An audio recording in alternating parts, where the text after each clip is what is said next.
have been gone for far too long. But I'm back! And the horrors I've gathered, past and present, are truly terrifying.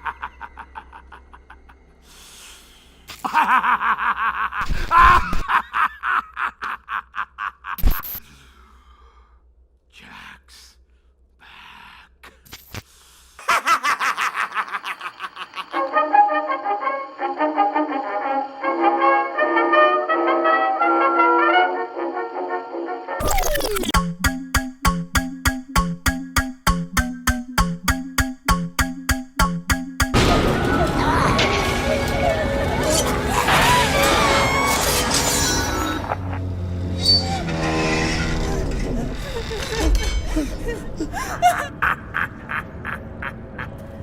Looks like I win again.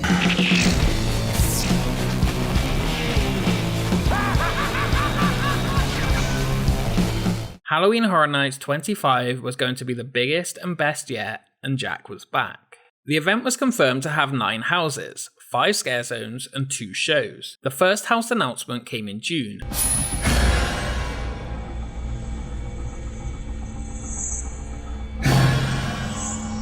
Freddy vs. Jason were coming back to Orlando for the first time since 2007. Freddy vs. Jason would feature Camp Crystal Lake to begin, followed by a section that would focus on Freddy, and you would walk into the iconic house located on Elm Street, and into a dream before the final showdown between them, the winner alternating each set. Universal had stated the event would have double the amount of actors than the previous year, and this house was no exception. Hype for this year was off to a great start. If you call out to one of the dead,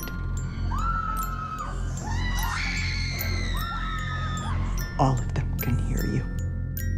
Insidious would be coming. Located in Sprung Tent 2, you would enter into the Further and travel through all 3 parts of the movie series. Over the years, the Sprung Tents were regarded as never as good as the soundstage houses, especially during the day as the tent let in too much light. This was the year Universal would black out the inside of the tents and made it dark no matter what time it was inside. This was no more evident in the Unmasking the Horror tour, where inside required lights or torches to be able to see the sets. The house featured detailed sets and lots of scares, including one outside after the experience had supposedly finished. You're going to walk through and be attacked by the lipstick demon. You're going to see the bride in black. This is one of our tent mazes, but again, we've evolved those tents over the years, so you can't really tell you're inside a tent.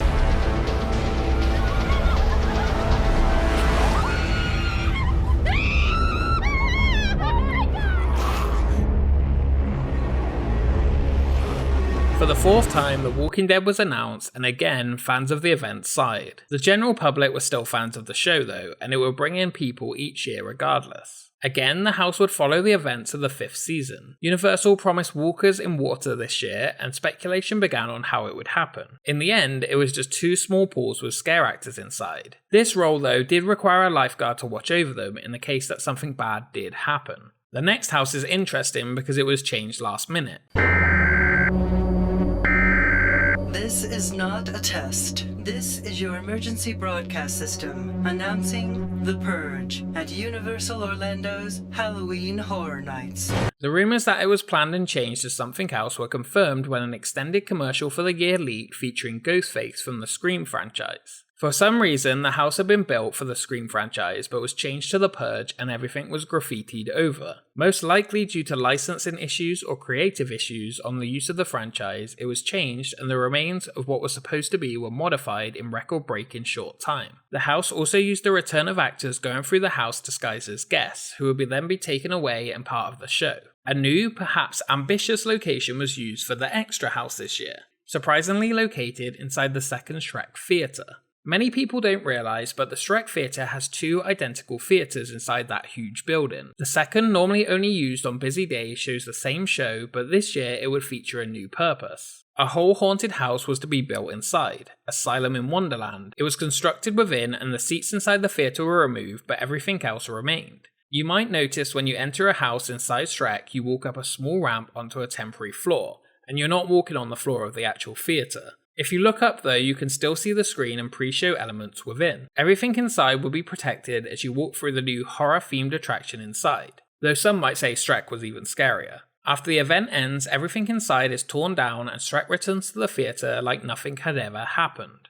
3D technology would return for this colourful house where you questioned what was in Alice's mind or what was real. The originals this year also gave nods to the past. The last house to ever be located inside the earthquake queue line was Run, Blood, Sweat and Fears, exactly where both the two previous versions of the house were located. Not only would this feature classic Run scares, but it would be set inside another previous house, Howgate Prison. This time you were selected for a brutal TV show which had a fun queue line video and entrance, but was one of the weaker houses of the year, with so many other standouts. The other original house was Body Collector's Recollections, another returning house with one of the most impressive facades ever built that was backed up by an amazing house. Again, two Halloween Horror Nights classic stories mixed into one. The Body Collectors this time would be visiting Shady Brook Asylum, featuring all your classic Body Collectors scenes within.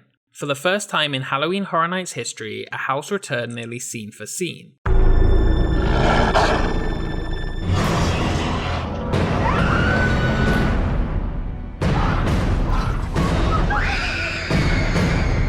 House of the Year 2 years earlier, An American Werewolf in London. While nearly everything was rebuilt as before, some small changes were the puppets within. Rick Baker let Universal use the original plans for the wolves from the original movie to create the most authentic experience inside this time. You can actually see one of these puppets painted brown within 2018's Trick or Treat house.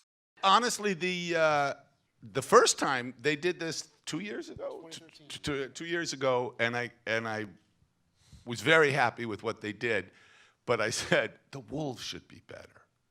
The wolves are good, but the wolves should be better. And then they did it in LA differently, but the wolves were great. So I said, and then when they called me and said, we'd like to do it again, really? They said, yes, because it was like so successful. I said, great, you must step up with the wolves. When John Landis tells you to step up, you step up. That leaves us with just one more house to talk about, perhaps the best house ever created for Halloween Horror Nights. Jack Presents 25 Years of Monsters and Mayhem, also one of the longest ever created. Jack would host some of the best scenes from the previous years of the event, including Scary Tales, The Forsaken, Gothic, and Nightingales, which is surely due to return soon. Another Halloween Horror Nights icon was unintentionally born inside, the Halloween Horror Nights bear.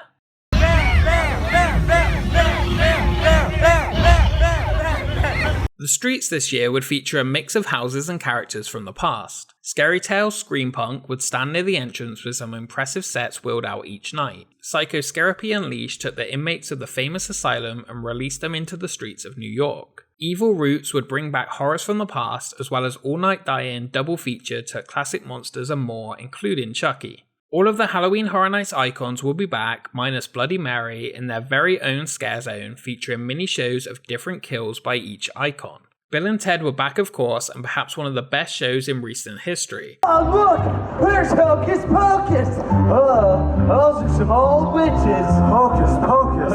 But why would Disney base an entire Halloween show on a movie that's almost 25 years old? Yeah, that's so stupid. Yeah, that's dumb.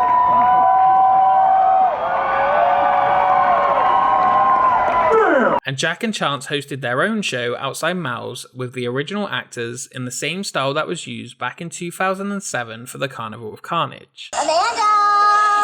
You're mad at me, aren't you? No! I want us to be best friends! See, my name is Chance, and it's so nice to meet you! Halloween Horror Nights 25 had struck gold, and was in my opinion the best event ever created at Universal Orlando or around the world. It took a mixture of the past, mashups, and new ideas and blended them all together with everyone's favourite icons. Whatever Universal did next, it would be a tough feat to top. Universal, though, would try something interesting and continue the story of Halloween Horror Nights 25 to the following year, literally taking place where Halloween Horror Nights 25 had ended. Now I'm taking center stage.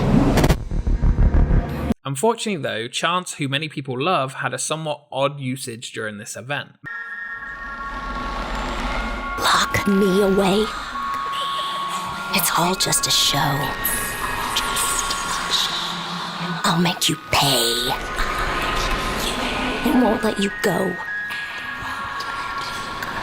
While Jack's away, it's my turn to dance. My turn to play. You won't stand a chance. Many wanted a show similar to the previous year featuring her, but that didn't happen. Instead, she was featured in the Scare Zone and a somewhat disappointing house. Lunatic's Playground, You Won't Stand a Chance, again located in the brand new location due to the demolishment of Disaster for Fast and Furious. A temporary tent was constructed near the Men in Black extended queue to house this house. The house presented a mixture of reality and Chance's mind, which it switched between and was generally confusing and not very well received, which is a shame for the icon of the event. The Scare Zone, a Chance in Hell, featured mini-shows with Chance herself near the entrance of the park. Who can guess what was also back for the 5th year in a row? Shock, everyone's now love-to-hate house, The Walking Dead was back. This time featuring a mixture of the best scenes from previous houses inside Soundstage 24. It was alright, but I spent too much time talking about these houses though, so let's move on.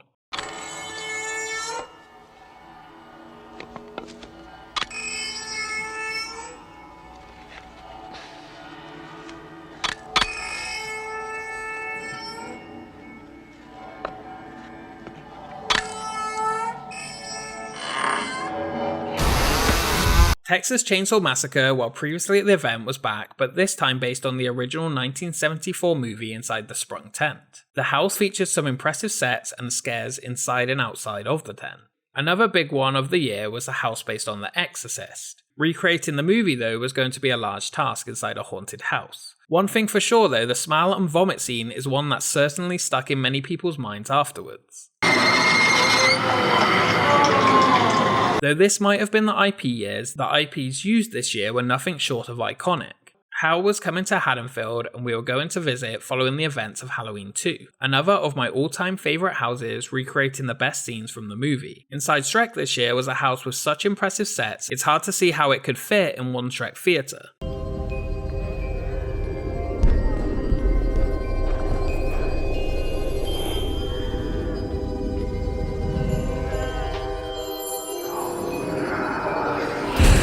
The huge figures inside were built with the help of Dynamic Designs, who built the creatures which allowed Halloween Horror Nights and horror makeup veteran Michael Burnett and the Universal Art and Design team to work on the makeup. I'm a designer with art and design, the art and design department who's in charge of designing the entire event. I started out doing movies, doing special makeup effects for horror movies in the early 80s.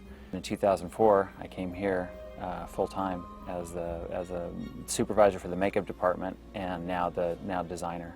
Michael has done some amazing works for Horror Nights over the many years, and if you would like to see some of his work, make sure you follow him on Instagram, which I've linked down below in the description. You can even see his face used as a sculpt of some of the bodies inside Scary Tales and more this year. Another huge TV hit was coming this year with American Horror Story. The house was extremely popular, with the largest lines during the event by far. This year, the house would feature Season 1, Murder House, 4, Freak Show, and 5, Hotel, with characters inside being authentically represented throughout. The close representations and detailed sets really make you feel like you are walking through the show more than ever before.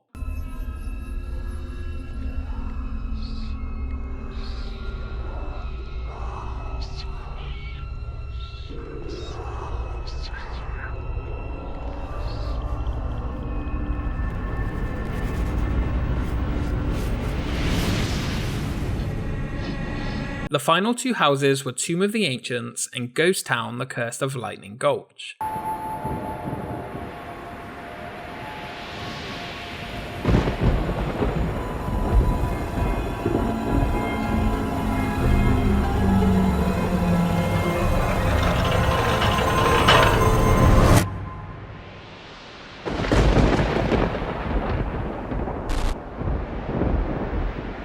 The first, a claustrophobic house down in obviously a tomb, and the second, a highly immersive ghost town. This isn't something that we've never done. This is something that nobody has ever done. This year also featured an extra upcharge virtual house called The Repository, an escape room sort of experience that never actually returned again afterwards. That you have to work together as a team to survive what is the horrors of the repository. It is all about how do we create experiences that nobody's done before. We're excited about delivering this and giving this to our guests and watching them, have something that they can't get anyplace else.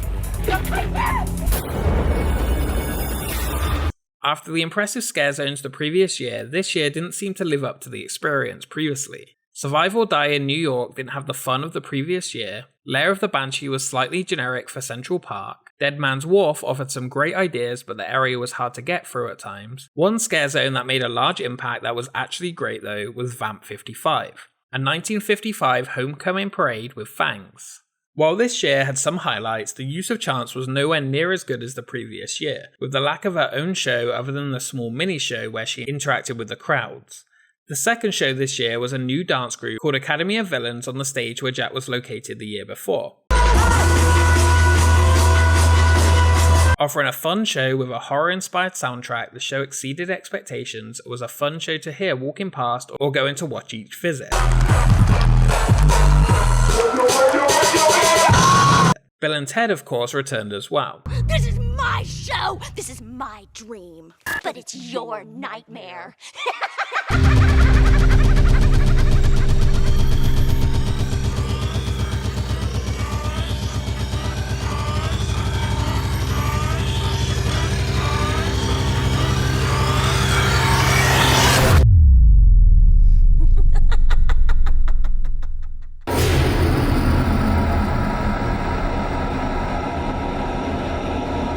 While Chance's use could have been executed better, having an overall story tying the event together was much better than having none. Speaking of no story tying the event together, we now get to 2017 with Halloween Horror Nights 27, an odd year in more ways than one.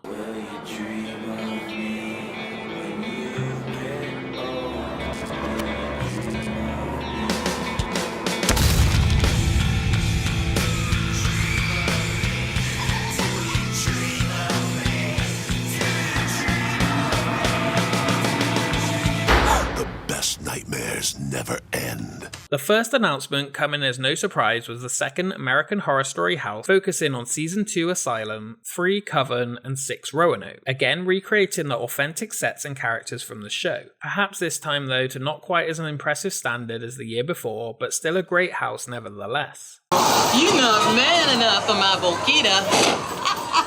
The second was another iconic horror movie. Play with us.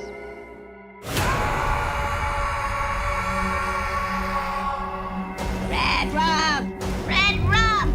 Red rum!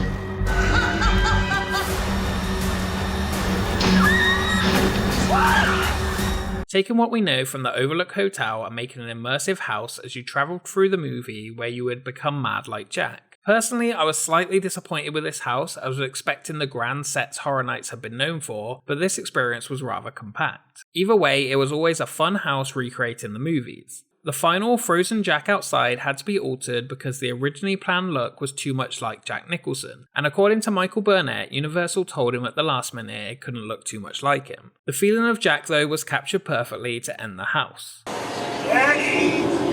Daddy boy! On June 7th, a countdown appeared on the website with skeletal hands stating your soul was requested. The fanbase became more and more excited and hoping a female icon was coming this year, but ultimately disappointed when it counted down to nothing but a competition. This is gonna hurt.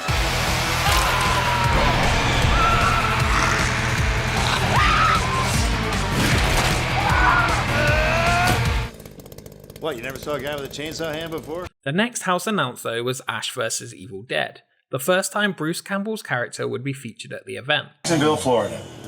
Everything I ever dreamed of. The announcements this year didn't seem to come, and long periods went by where nothing was heard at all from the Orlando event. Mid-August, a Saw house was announced to go into the Shrek building, featuring iconic scenes from the franchise and one from the upcoming Jigsaw movie. The Horrors of Blumhouse was next, which would feature scenes from The Purge, Sinister, and Insidious inside the Men in Black tent. The facade featured the intro to the now iconic studios movies presented as you entered through it.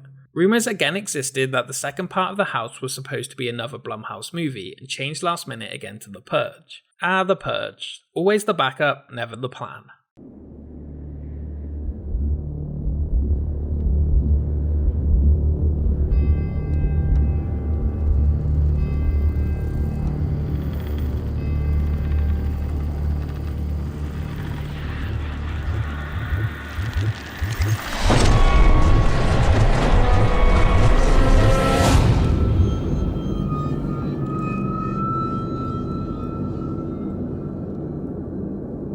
Scarecrow the Reaping was one of the best houses of the year. A claustrophobic house which once again Universal grew corn outside for, and once again a hurricane damaged it. You'll notice we have pieces that hang down, and this is kind of a fun technique that we use. This material, we call it SIF. It stands for Stuff in Face. And it's just one thing that the guests have to kind of push their way through. It kind of makes them have to engage in their environment a little bit too. Dead Waters in Soundstage 24 had one of the, if not the best, facade ever created for Halloween Horror Nights. We're here inside one of the first rooms in our Dead Waters Louisiana Bayou maze. And the facade for this is a sunken riverboat. So the first room, we wanted to keep that illusion going of this maze sinking into the ground. So we built this first room on an angle so that as our guests are walking through, they're off kilter, their equilibrium is messing with them. So they're easy for the scare. Boom, right here, one of our swamp zombies is gonna get them. Inside the same soundstage was also The Fallen, a house which changed quite a few times during concept but started off with the idea of flying demons and turned into the battle of angels and demons. Finally, in Sprung Tent 2 was The Hive, a dark house overrun by aggressive vampires, rumoured to originally have been a conjuring house, but due to the issues with the IP was changed to the vampire's home. No icon was announced though, and the theme was billed as the Festival of the Deadliest, but you wouldn't have had any idea without looking that up. The scare zones were an odd mixed bunch this year. Altars of Horror was basically a picture zone advertising the year's houses. The Festival of the Deadliest had the character Bones that was seen in the promos and on merchandise, but he never really got mentioned other than that. Invasion built a full-scale UFO for the alien theme zone. Trick or Treat was the perfect fit for the Central Park area based on the movie of the same name and the real standout zone this year. New York was overrun once again by The Purge, which was very aggressive and chaotic, for the second time.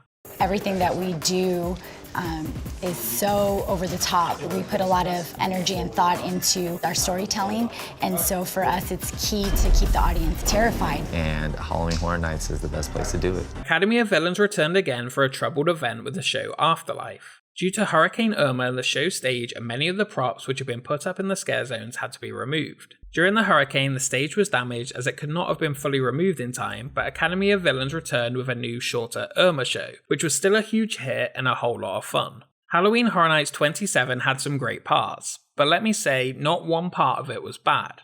The saddest part of Halloween Horror Nights 27, at least for me though, was the ending of the iconic Bill and Ted show. The show you're about to watch is a joke. It's not real. We should all be able to come together and make fun of pop culture from the past year without losing our damn minds. It was announced as the farewell tour and the final year of the show. For 26 years, the show had brought laughs and a good time to everyone who spent 30 minutes inside. The cast themselves did not know until very late it would be the final year of the show, and a fitting ending was added to celebrate it. One of, if not the best Bill and Ted shows ever created. It was the end of an era for Halloween Horror Nights, and this incredible, ever-changing show left an aspect of sadness to this year's event that would be extremely difficult to replace. Hey, Ted. If we go back to 1991, will it be like the last 26 years never happened? All of this will seem like a dream, but one you were lucky enough to have. Bill, my friend. Yes, Ted, my friend. This has been a most excellent adventure. Halloween Horror Nights has always been changing, growing, and adapting to create the best Halloween horror themed party in the world.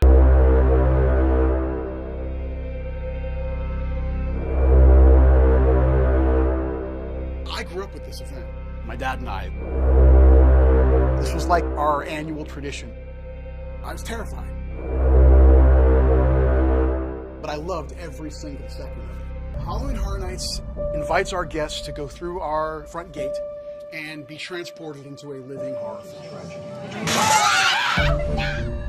We have the amazing task of recreating films and TV shows that people know and love. But we also get to create characters and environments that people haven't seen before. With 27 years of history, this is only a snippet of the history, people involved, and all of the hard work that goes into this event every single year. And thank you to the talented team of people working on the planning, creation, and execution of this event. From the design team, to the construction team, to the scare actors, ops, every single person involved in creating this incredible event. So, Halloween Horror Nights would of course return the following year, and it can't be much longer until we see Jack again, can it? For me, it took 25 years to reach the perfect event. We have a lot more frights and fun to come yet though. Thank you so much for watching this series on the history of Halloween Horror Nights in Orlando. As a huge fan of the event, I cannot wait to see what happens in the future and eagerly await every single year. We will see you all in the fog. Oh, and we might have one more year to talk about yet anyway. Welcome to Halloween